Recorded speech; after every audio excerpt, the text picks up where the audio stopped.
Hi friends, ఈరోజు ఈజీగా lemon rice ఎలా తయారు చేయాలో ముందుగా వేడివేడిగా ఉండే రైస్ తీసుకోవాలి.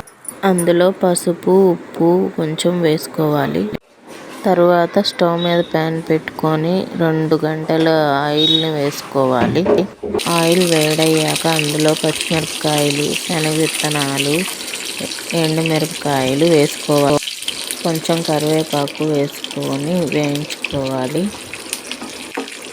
ఆ తర్వాత పచ్చిపప్పు, మినపగుండ్లు, ఆవాలు, అన్ని పోపు దినుసులు వేసుకోవాలి. జీలకర్ర అన్నీ వేసి బాగా కలుపుకోవాలి. కొంచెం సేపు అన్నీ వేగనివ్వాలి.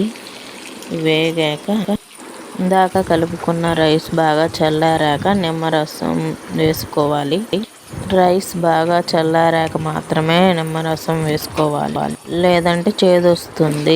ఇప్పుడు ఇవన్నీ బాగా వేగాయి.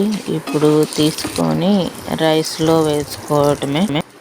తర్వాత బాగా కలుపుకోవాలి. మొత్తం అంతా బాగా కలుపుకోవాలి. అంతేనండి, ఈజీగా లెమన్ రైస్. నేను చేసేదైతే ఇలాగే. అంతే, బాగా కలుపుకొని లాస్ట్లో కొంచెం ఉప్పు సరిపోకపోతే మళ్ళీ ఉప్పు యాడ్ చేసుకోవచ్చు. ఉప్పు యాడ్ చేసుకొని మళ్ళీ కలుపుకోవాలి బాగా.